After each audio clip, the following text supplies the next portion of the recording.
Paano ba? 8 tips or reasons bakit nawawala ang pagmamahal sa isang relasyon at ano ang mga dapat niyong gawin. Shoutout to Nymphaid Castro, Jonah Milanio, and Raver Taliente. For topic requests and shoutout requests, please like this video, subscribe, and leave a comment down below. Let's start the video. Tip number 1. Baka may mahal na siyang iba.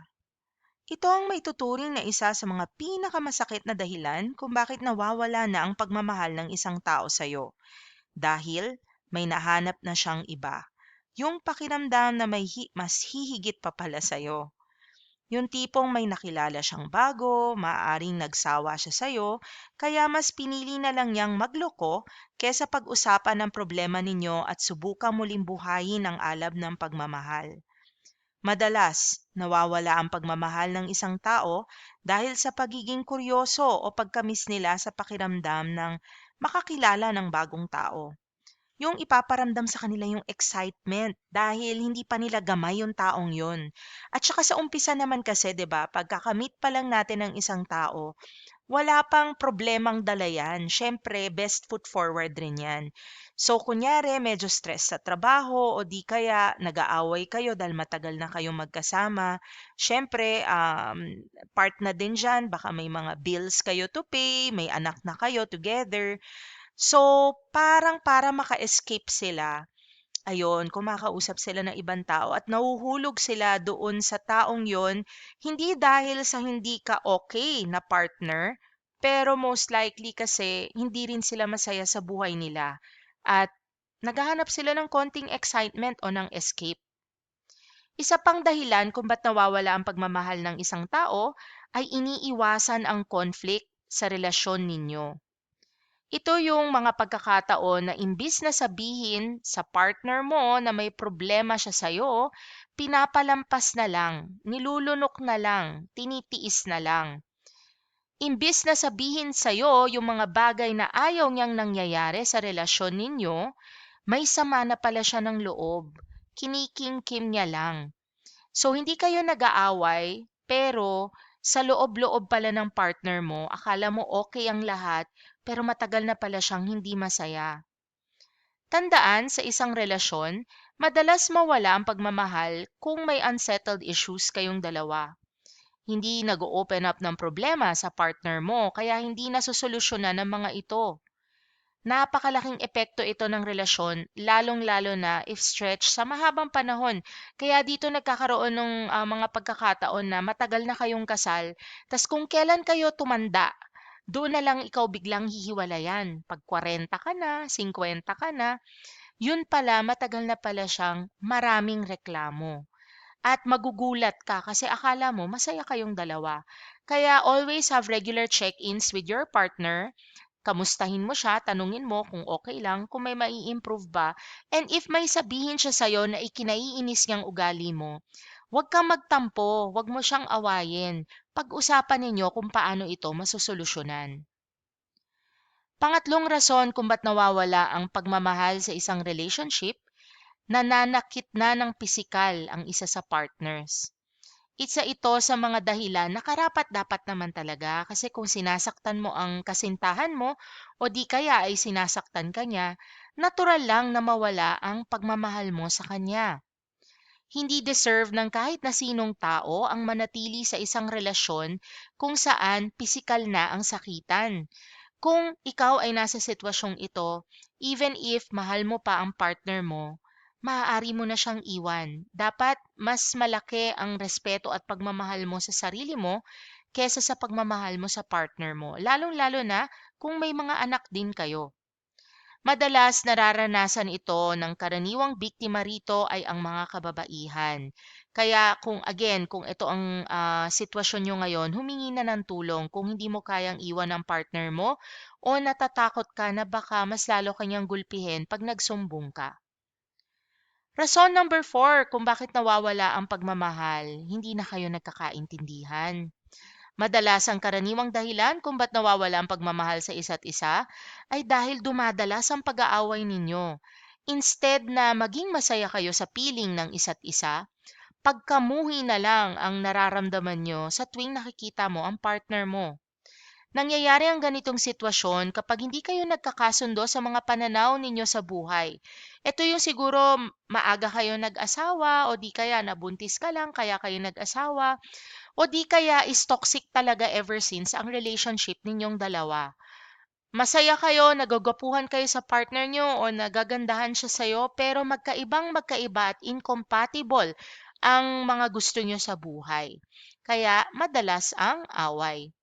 Kahit sino naman ang nasa isang relasyon, mawawala ang pagmamahal kapag paulit-ulit ang away, ang toxicity sa relasyon. Mas mabuti pang maghiwalay na lang kayo kesa lumala pa ito at magkasakitan pa. 5 na rason, hindi ninyo napupunan ang pangangailangan ng isa't isa. Nako, very very common ito. Sa umpisa kasi ng relasyon, nandiyan ang saya, ang kilig, at maging ang pag-uugali, syempre best foot forward pa yan. Pero habang tumatagal, nawawala na yung pagka-best foot forward, nagiging komportable na tayo, no? At saka, wala na yung kilig kasi normal na lang nakasama mo yung kasintahan mo. At dito na lumalabas ang tunay na ugali at pakiramdam nyo tungkol sa isa't isa. Kunyari 'no, isa sa mga pangangailangan niyo ay ang lambing, ang words of affirmation, ang sapat na oras, depende yan sa love language mo. Eh, yung partner mo pala ay madamot sa appreciative words o sa pasasalamat o di kaya ay napaka-busy, walang oras para sa'yo. Diyaan mapupunta yung, "Ay, akala ko sapat na ang pagmamahal." Yun pala, hindi rin sa kalaunan. Hindi niya rin nararamdaman ang gusto siya, no? Ang gusto niya sa relasyon niyo. Baka kulang kayo sa physical intimacy. Or baka naman ay kulang when it comes to physical touch. So, importante talaga sa isang relasyon, alam niyo kung ano yung love language ninyo or paano niyo naiintindihan ang pagmamahal sa pamamagitan ba ng oras, sa salita, sa mga regalo. Dapat alam niyo ano ang number one love language ng partner nyo para maibigay nyo ito sa kanila. Reason number 7, masyadong sinasakal o possessive ang partner. Nawawala ang pagmamahal ng isang tao kapag lagi siyang pinagbabawalang gawin ang mga bagay na gusto niya.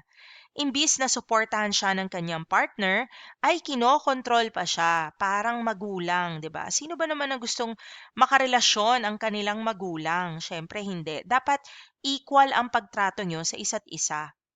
Isang halimbawa rito ay kapag palaging nagseselos ang partner ninyo.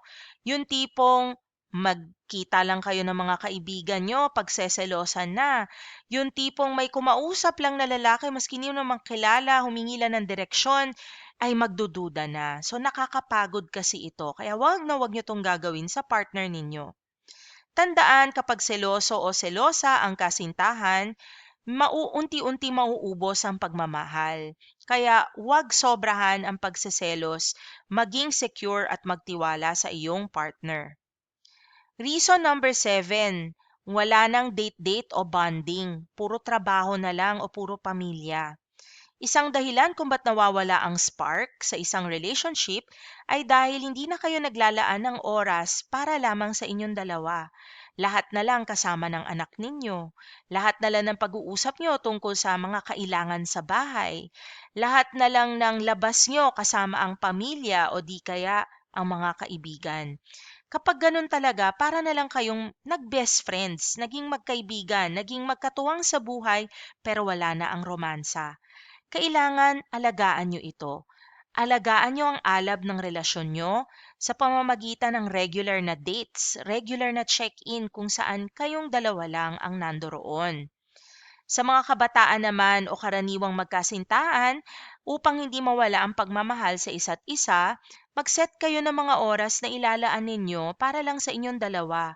Yung hindi kasama yung barkada at hindi nyo kailangan magtrabaho o mag-cellphone na mag-cellphone. And last reason, napagod na siya sa'yo. Maraming relasyon ang nasisira dahil lang napagod ang isang tao sa minahal niya noon. Yung tipong sawa na siyang intindihin ka kasi maski ano man namang usap niya sa'yo, maski anong sabi niya, kung ano ang kailangan niyang magbago sa'yo, parang labas-pasok lang sa tenga mo.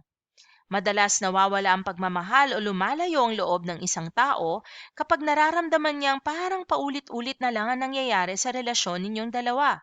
Wala na yung dating kahit ayaw away bate, masaya pa rin kayong dalawa. So kapag ganito na nararamdaman nyo, exhaustion at pagod na lang, maaaring mag-take ng break from your partner and isipin talaga ano ba ang long term na gusto nyo. And maybe with some space, with some distance, ay ma-miss nyo rin ang isa't isa and you can start dating each other again. Just like when you first fell in love. Yan po ang 8 dahilan kung ba't namamatay ang pagmamahal sa isang relasyon. Kung nakahanap po kayo ng aral dito, please like, share, and subscribe. And leave a comment down below for your topic requests and shoutout requests. Maraming salamat and see you in our future videos.